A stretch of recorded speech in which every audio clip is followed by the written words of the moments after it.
Hey everybody, welcome to Painting with Victoria.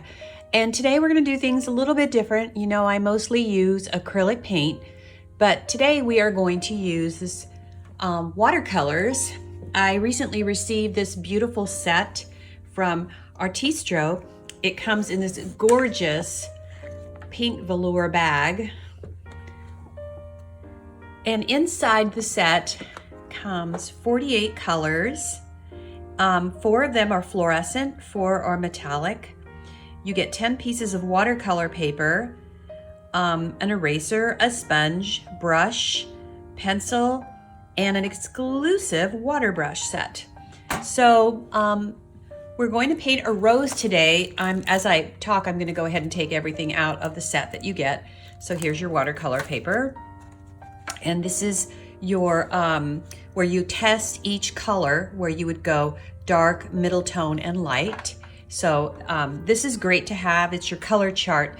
So as you're working on a painting and you're looking for a specific color, you would refer to this.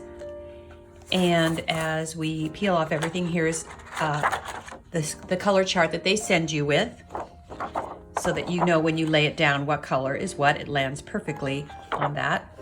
And of course, here's everything that comes with it. Now I'm gonna go ahead and put this off to the side because I've actually not done my color chart set. So we're gonna just kind of wing it. Because I'm doing a rose, I'm gonna use a beautiful rose colored, probably the magenta or the rose red. So we'll see how this goes. But anyway, I'm gonna take this off to the side. I have already sketched my rose down. And what I did is I took a photograph on one of my walks and I printed it out in black and white because I wanted it in black and white so that I can see tones, how they go from light to dark. Sometimes when you're looking at a color photo, it can throw you off and you're more concerned about the color than you are about the value. And the value is the darkest parts are right here, and the middle tones are in here, and of course the lightest tones are in here. So I'm going to walk you through step by step how I paint a rose. I know a lot of artists may do this differently, but this is what works best for me. So we are going to start with one petal at a time, and I find that works best so that I can let one petal dry while I'm working over on this petal, and so on, rather than running into each other. Now, some people like that, where the colors run into each other, but for this specific painting, I want to kind of keep things very clear and a little bit more on the realistic side. So I'm going to take this and put this off to the side because I do want to refer to it as I'm looking at it as far as light, dark, light, dark. Okay, so we're ready to get started. I've got my paint set out, I've got my water over here, and I've got my little palette over here. Again, I'm going to always refer to my photograph. We have some light areas here that I almost want to leave practically white. So I'm going to start with those first because those tend to be the easiest for me. So I'm going to go ahead and just take, the Artistro set comes with this little tiny paintbrush here, and I thought, why not? I'm going to go ahead and use it because to me, once you've learned how watercolors work, paintbrushes, you know, you can spend a lot on a paintbrush, but you don't have to. If you know what you're doing, you know how to navigate the brush through. You don't necessarily need expensive brushes.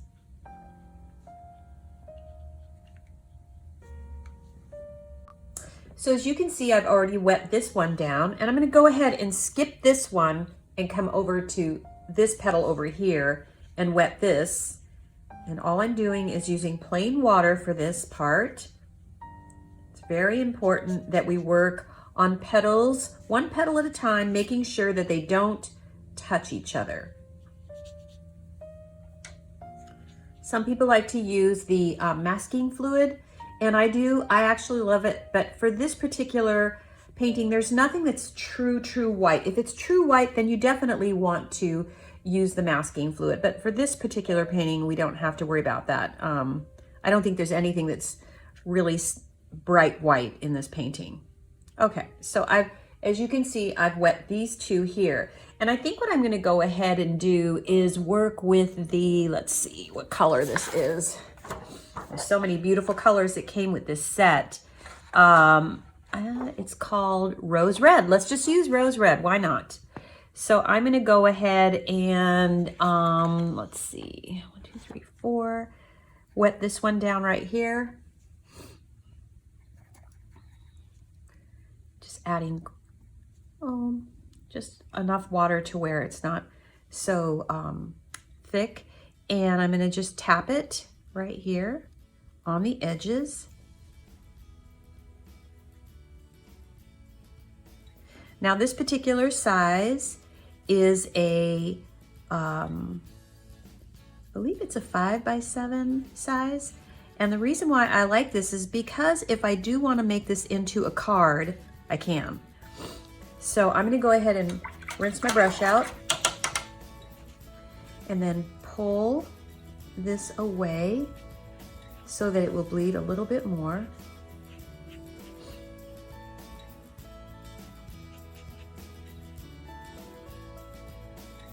And you can already see it has the look of a rose already, the way the colors fade into each other. And so now I'm going to, I've cleaned my brush off again, and I'm going to pull away from it this way.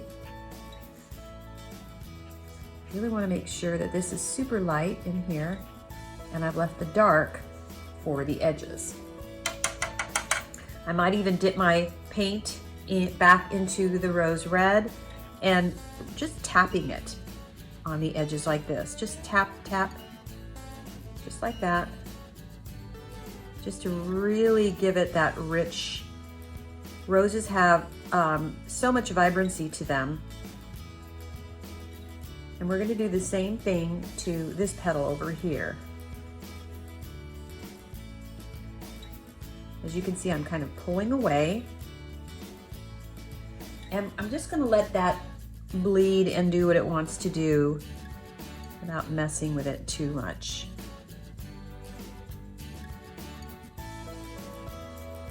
There. So let's stop there and go on to the next one. And it's kind of pretty much dried since I wet it, so I'm just going to go ahead and wet it again. Definitely want it to be on the wet side. Okay, back to the rose red. And just go along the edges, just like I did on the first petal.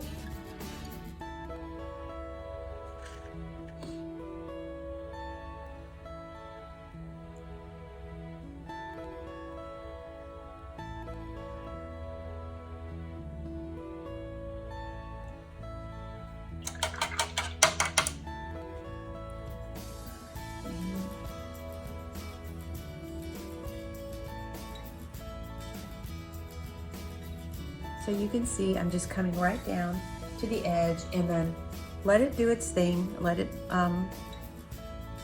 blend, and you can, if you want to hit it again in a particular area just to really make it nice and vivid, you can put it back into the paint.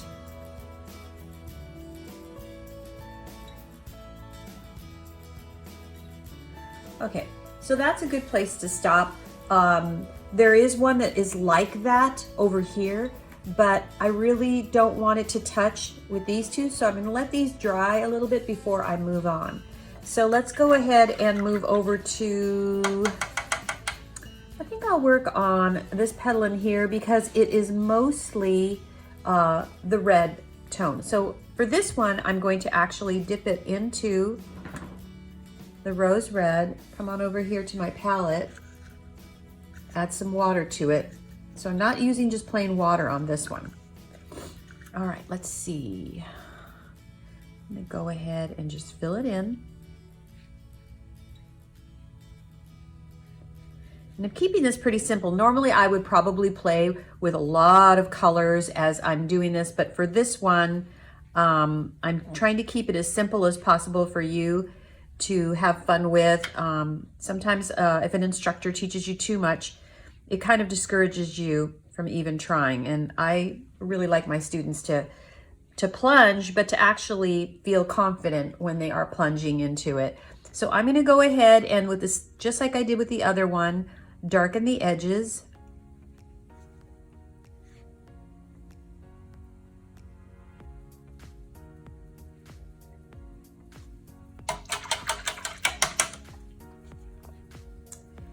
And I'm gonna blend that in.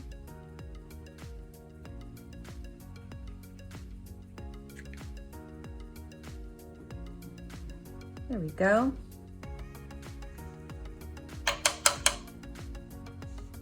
In the same way, we're going to do a few other petals that I have here, where I actually use just the watered down rose red, fill in the petal, just like I did this one. So I'm gonna do a few more like that. And if you feel confident enough to get started, you can go ahead and start, or you can just continue to watch me do my petals. Again, I'm not gonna do the one that's right next to it because I don't want it to blend into the other one. So I'm gonna pick another petal that doesn't touch anything. I think I'm gonna go with that one right there. So again, we're gonna just water it down first with the rose red and white instead of using just the plain water.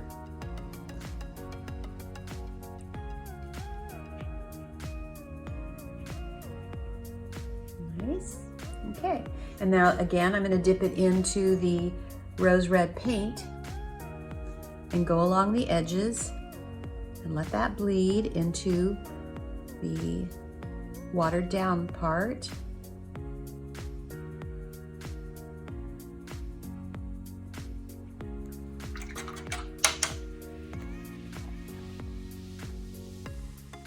Sometimes I just like to take my paintbrush and dip it in water and blend it in that way. So I'm going to continue to do the rest like this, and you can just follow along and watch me. It's pretty much almost like putting a puzzle together at this point.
At this point, I have my petals that are kind of scattered around, and they're all still a little on the damp side. So this is a good time to take it out, put it in the sun, and let it dry really well before we move on, because just about every other petal that's here is touching another part of the rose. So I'm gonna take this outside, let it dry, and then come back and work on the other petals. Okay, I'm back from letting it dry. So I'm gonna go back to my original way of doing it for this petal back here, and just put water on it, because I don't want this. I want to have as much light area in here as possible. So I'm going to go ahead and put just the water on here. And because my painting is dry, I don't have to worry about any bleeding going on from here to here. So we'll go ahead and put that, and this back here is also part of that petal. Okay, so now I'm going to go ahead and take the rose red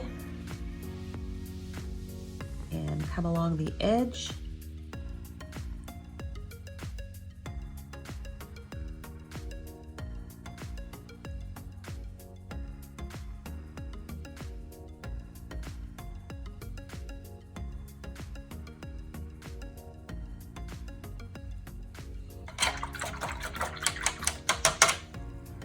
And I've rinsed my brush out, and now I'm going to just kind of wet the edges here and let it blend into. Kind of am brushing in the motion of what the petal would be doing, which is kind of in a curve motion like this. And the same thing right here. This one's really wet. Okay, so for that reason, because it is very wet, I need to stay away from this petal right here and just come on over to this side. Now this side, I want to start with the rose red and water, because this petal doesn't have a lot of white along the inside of it like these do. So I'm going to go ahead and just fill this in with watered down rose red. So it's still very light compared to the edges.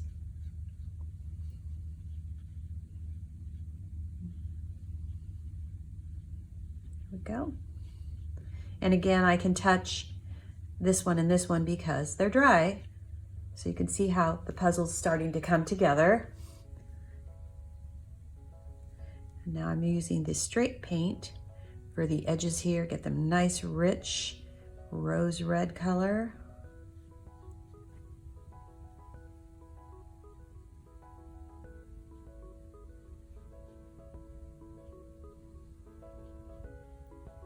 And again, I'm kind of brushing it in a curvature motion, as if I just don't think straight lines really work. There we go. I'm gonna rinse my brush out, use a plain, just a wet brush to kind of blend everything in with water.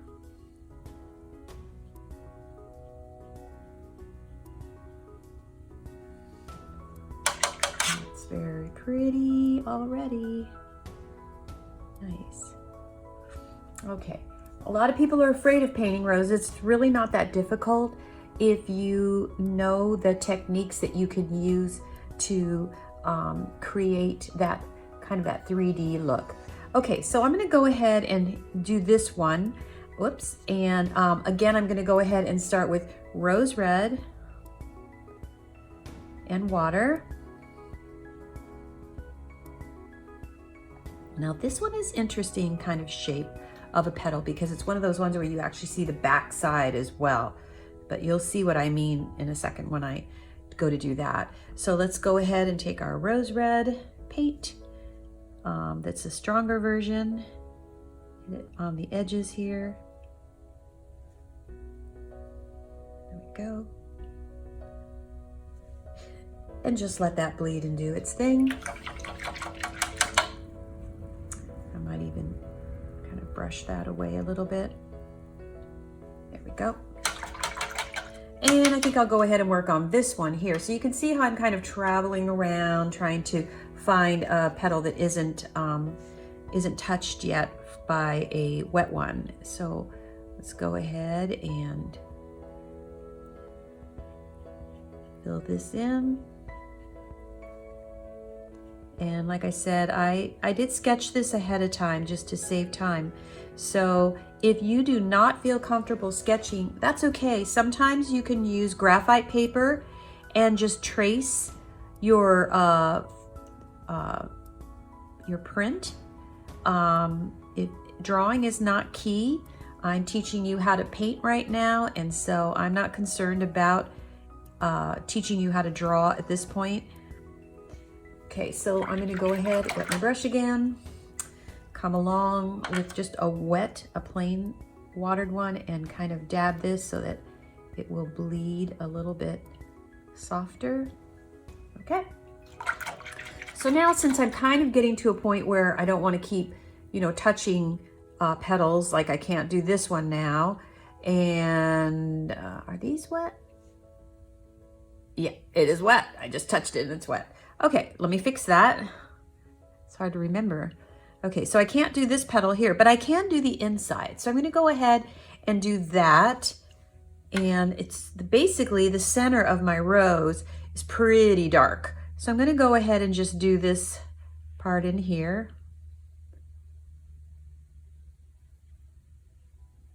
And just leave it. I'm not going to do any kind of color or anything like that. And I think, yeah, that's still wet right there. So again, this is kind of going back and forth, but I'm going to have to go outside and let this dry again because I have too many that will get touched. So let's move on after I do that.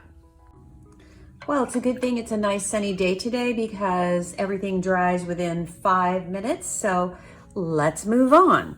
Okay, so again, pretty much the petals that I wanted to have a lighter background have been painted.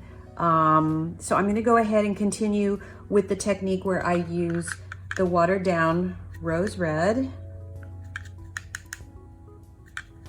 And now I can touch this one because these are dry. So I'm going to come along here and fill it all in. My watered down rose red. And now I'm going to go back to the paint, dip some water in that. I don't want it to be so thick that it won't bleed. Okay, so now I'm going to come along the edges, tap it along the edges.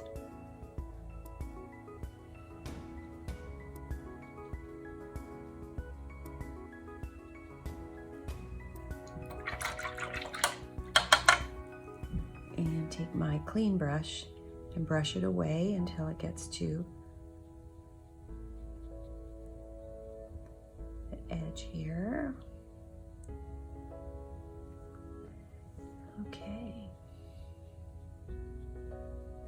Okay, so I'm going to continue. I can do this one because it's actually not touching this one either. So let's go ahead and do that.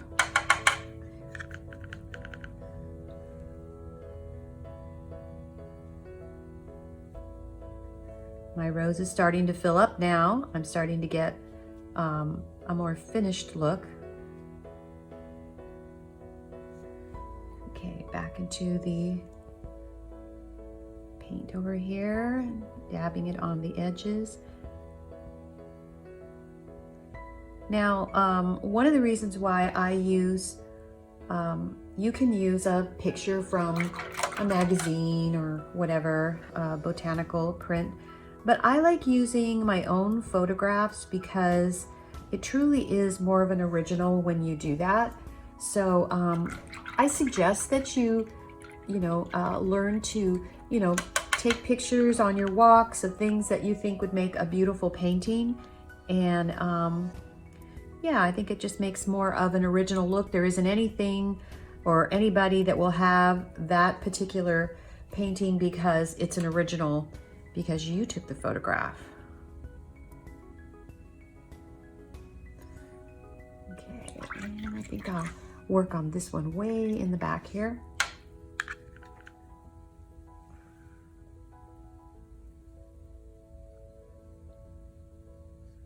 Getting tighter now, but it is coming together, as you can see. Back over to my paint. So you can see it's actually quite easy, very relaxing. Like I said, this is just the technique I like to use for the beginner artist. It seems to be the most successful way of creating a beautiful rose. And I know we all love we all kind of have that curiosity, like how do people make those beautiful paintings? And everybody has their own technique. So, but I just think this works out the best.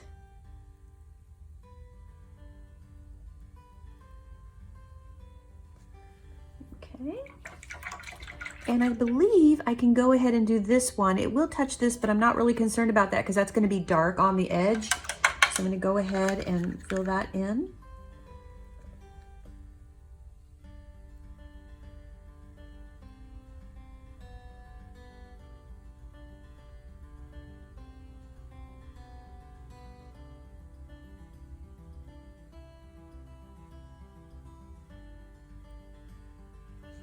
Okay, I'll go back to my paint.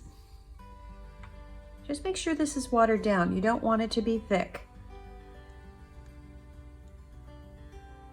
Otherwise, it will not bleed in the same way.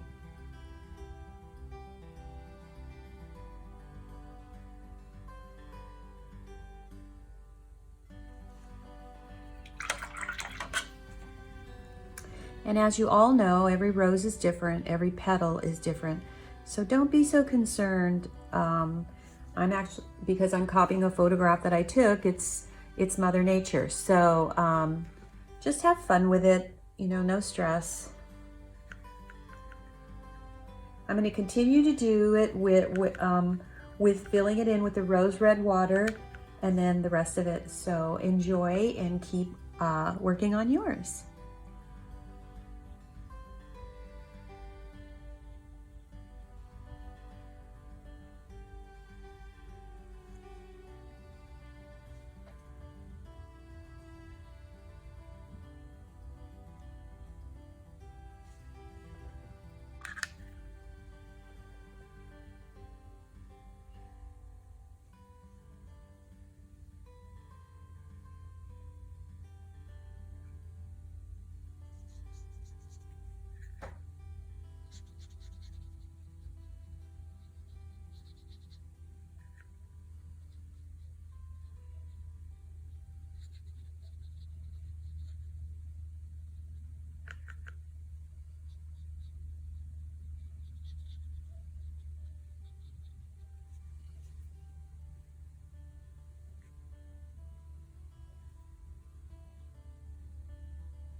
So as you can see, I have my rose all filled in. There are no more petals. I actually have this here because this is a bud that's coming out here. So when we get to the greens, you'll see what's going on with this.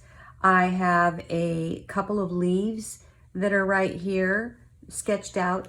But my photograph, I don't know if you remember, but it had these fun little daisies in the background. And I don't think I really have the space to be putting that on. So I'm just gonna stick with different shades of greens, some yellow greens and blue greens and stuff. So if I were doing a big painting, I would, yes, definitely do more of the foliage around the edges. But because I'm trying to feature the rose in this, I'm gonna take this out and let it dry because there's a few lifting that I wanna do in this.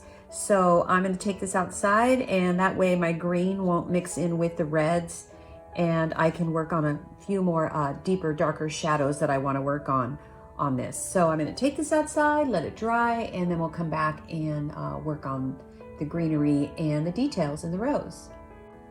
Okay, I'm back. So now what I'd like to do is start deepening some of the areas of my rose. So I'm going to use alizarin crimson, or it's called alizarin red. Sometimes it's called alizarin crimson, and wet this down. It's actually the color that's right next to the rose red, but it's usually most sets have alizarin crimson. And so I'm just going to pick a few areas that I really, really want to darken up.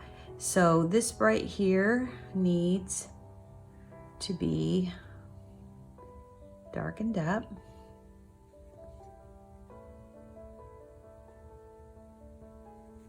And you can, if you want to soften it, use a clean paintbrush with only water on it and just sort of wet it on the edge, and it will, you know, kind of blend out a little. So it's just not such a sharp edge. Okay, and so I'm just going to continue to do this on the rest of this painting, just to kind of, you know, like I said, just kind of highlight a few areas and deepen a few areas.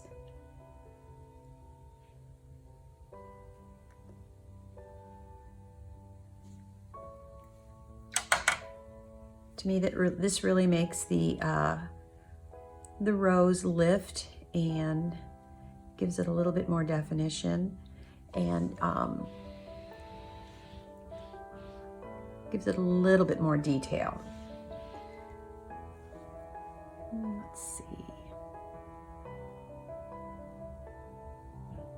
Some areas just look like they need to have, you know, just a little bit more depth.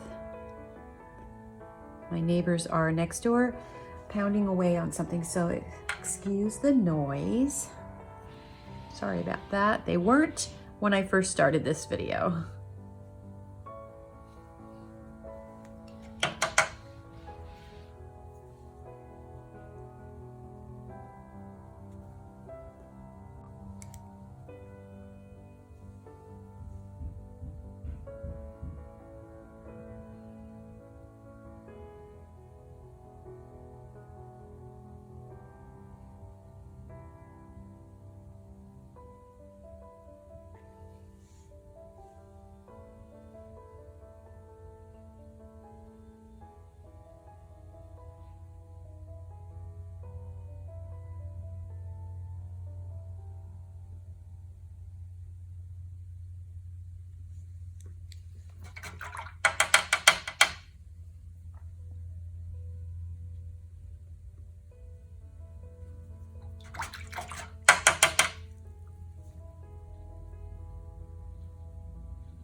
So I feel like I'm getting close to where I can stop with the dark parts. Every time I look, I'll see something and I'll just give it a little punch of a deeper color. But I'm still only using the 2 shades of red right now. And you kind of have to gauge it yourself, what works for you. If you feel that your painting looks good without having to do all of these, then by all means stop. It's your painting and you should, do what, what pleases your eye. Sometimes the hardest part about working on a painting is knowing when to stop. So I'm just going because I see things that I think, oh, you know what, I want to make this pop. And these shadows do make a huge difference.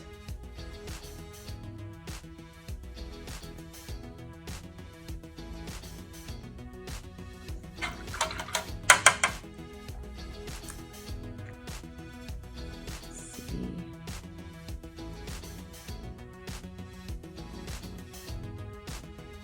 This alizarin crimson on top of the rose red is absolutely so beautiful.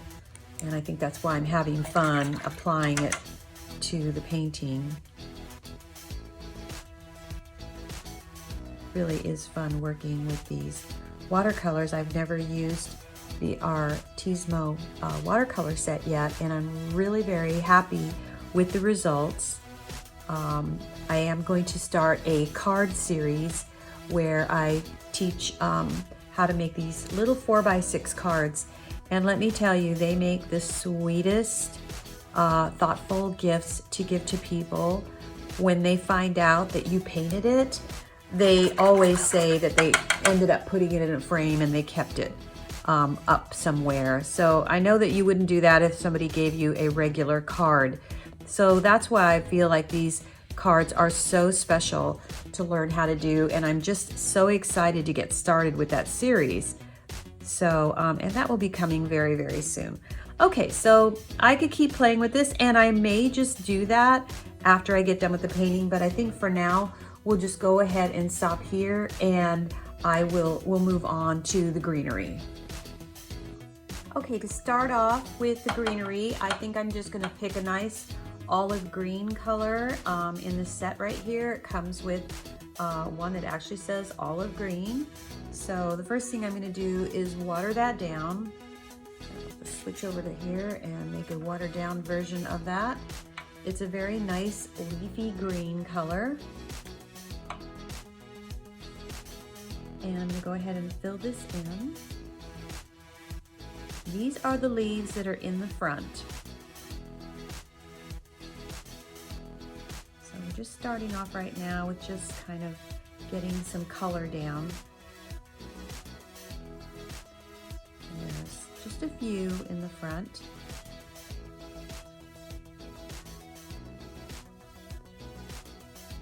And there's also this bud that I will wake up as I go along. This is going to take a couple of levels.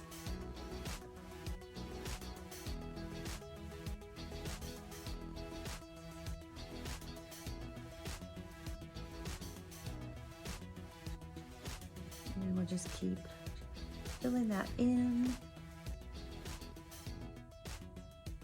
This one's going to go right off of the tape here, and so when I take this off, you'll see a beautiful white border going across.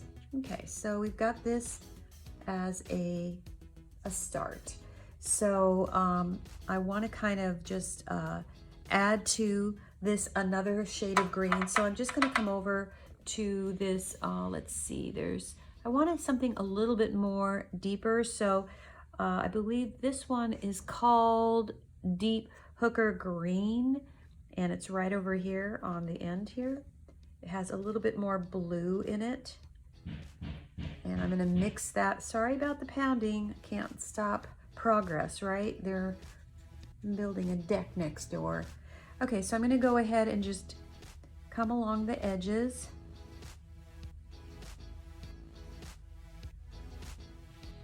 And same thing with this side here, leaving some kind of a, you know, a vein middle in the center.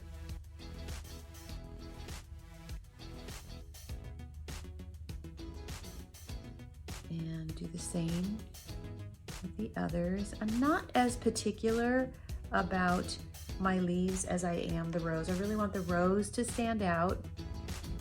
So I pretty much don't worry so much about the leaf looking so dimensional. Okay. And then I will probably take this outside and let this dry a bit. This is kind of a first level. The bud has the same color green.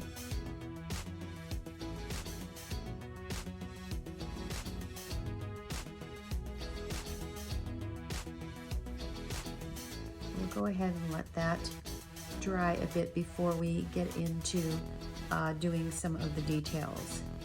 So that's a good place to stop, and then we'll do the background and play with the rest of it. Okay, so my leaves are nice and dry, and I'm going to switch over to what's called tree green on the set. But it's basically, if you don't, you know, again, if you don't have this set, just go with a more of a true green color, and you know, every set is a little bit different.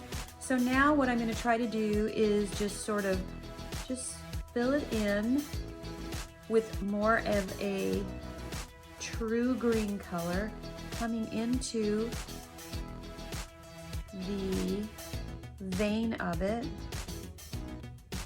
trying to go with the direction of what the veining would be. And this just takes practice, you know, as far as making it look, you know, like a leaf. So I'm just kind of going in that direction. I'll go ahead and outline my vein down here, and then just sort of fill it in, leaving some of the original color there, just so that it has like lights hitting it, and then just continue to do the rest of your leaves that way. You know, you may find that just doing it solid is, you know, very pretty, and it is. Let's not do the bud though. I want to really keep the bud in the front, so I'm not going to make that as dark. I want that to be lighter. So we'll just go ahead and fill this in. And we've got this one leaf right here. I really love these colors. They're beautiful, and I'm having so much fun experimenting as far as what they can do. They just have such a nice consistency about them.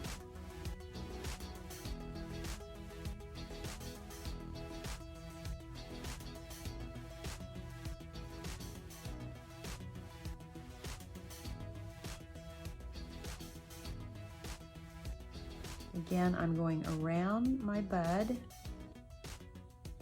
my little rose bud there.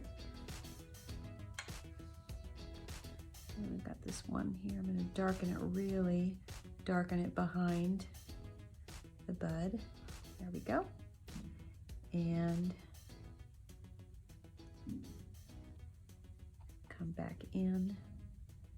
So you can see where, with just like acrylics, layering is kind of important with watercolors. There we go.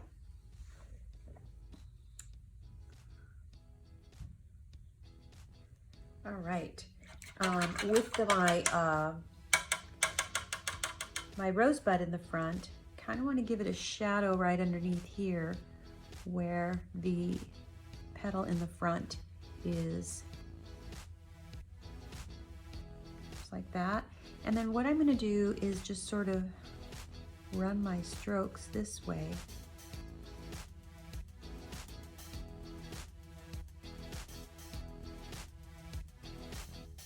As you can see, I'm just sort of, and I'll kind of outline that a little bit better after it dries, but for now, it's a good place to stop for that. And I'm gonna go ahead and start on the background. So before I do that though, I kind of want to just, let's highlight some of these areas here. Again, remember this is a painting, so don't fret, oh, it doesn't look just like my photograph. That's a good thing. You want it to, in the end, look like a painting and not like a photograph. Because if you wanted a photograph, you would just take photos and be done with it. So we're gonna stop here, let this dry, and then we're gonna work on the background, and guess what? We'll be done with our painting. Okay, as you can see, we're getting close to done. And so what I'd like to do is just kind of put a really soft background. And the way I do that is first we're just going to wet down our watercolor paper.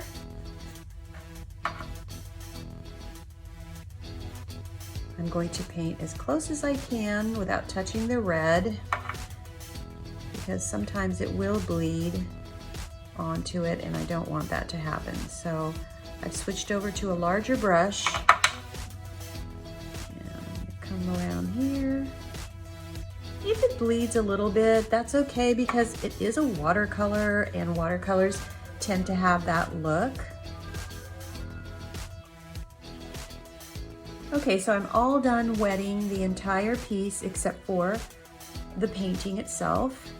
And I'm going to use a combination of all the greens that we were using for the leaves. So I'm going to start with the olive green first because it's a warm green. Water it down and then just sort of paint some strokes. Nothing definite, not trying to make them look like leaves, just filling it in so I don't have white.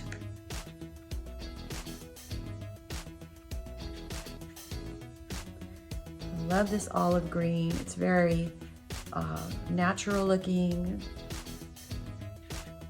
Okay, so now I'm going to go ahead and take the other green that we used, which was the deep hooker's green, and I'm going to hit that in a few areas. Again, I'm just not looking to do particular shapes. It tends to look like leaves anyway when I get done, no matter how hard I just want to keep it abstract looking. And this is just so we don't have a plain white background. I don't really want a plain background. I want it to really look like it's in front of a rose bush. So now I'm going to go ahead and switch over to the tree green. And I might want to try to make these look a little bit more like leaves.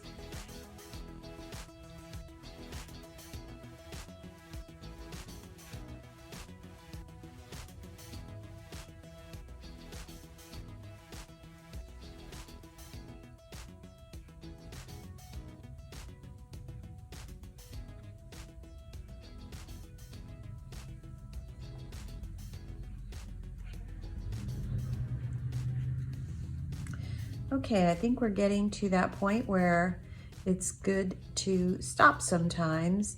Sometimes I will put maybe some of the actual rose tone in the background to look like a rose that's in the background, but this time I'm not. I'm just going to stick with the greens, and as you can see, you can take your brush and wipe off with it like this. And of course you can put it on to apply it. I'm trying to get rid of most of the white. I don't really want to see a lot of the white, but again, it's a painting. I'm not going to worry so much.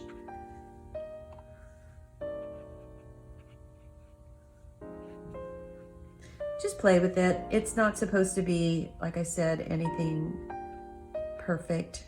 This is just to kind of make the whole piece mesh in. So I'm going to go ahead and take, since this is dry right here, I'm gonna go to the color that was the deep hooker's green because it's dark, and just kind of give this a few highlights because I really want the point of my bud to come out. So we'll go ahead and give this a little bit more of a shadow in here so it looks like it's under that petal. And let's see, we're very close to being done. And we'll just kind of outline these parts right here that come over the rose bud, and we're just so close to being done. I'm getting excited. Okay, and I might want to go ahead and highlight just a few of the leaves, but not a lot. Like there should be a shadow right underneath here because this petal is on top. So, and right back here, maybe just a little bit back here, but I think that's good.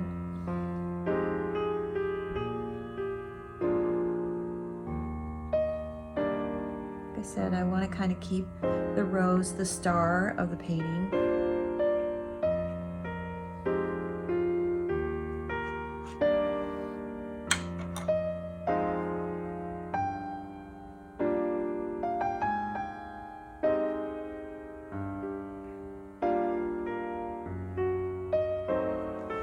Okay. You can just keep working on it, working on it. Sometimes, sadly, you can overwork it, and I don't want to do that. So I think I'm going to stop here. One of the things I love about when, like I said, when you tape it down, you get this lovely white border when you're all done. And that's what makes your piece look framed, finished. Let's see, this one's on top. So you can see how nice that looks. And at this point, I can either make this a 5x7 card. I really should let this dry first. I just want to say that, but you know, I'm teaching a class and I'm a little impatient. So, and that's why my tape is getting stuck on paintbrushes. So I'm going to go ahead, keep going, keep going. Make sure you go slowly because it tends to take the paper off sometimes. All right, so here we go, we're done. When it's all dry, I'll probably take a very fine marking pen and sign my name along the bottom, but because it is the right size for a 5x7 card, I can buy an envelope this size and mail it to somebody and then just write my note on the back. So there you go. This is a very easy class on how to paint a rose, and I hope you enjoyed our lesson for today. Check back often. Like I said, we're going to be doing a lot of cards, and I think that'll be a fun way to approach the holidays coming up. So thank you for watching. Please subscribe and share with all of your family and friends, and God bless you. We will get together soon and paint again. Bye-bye.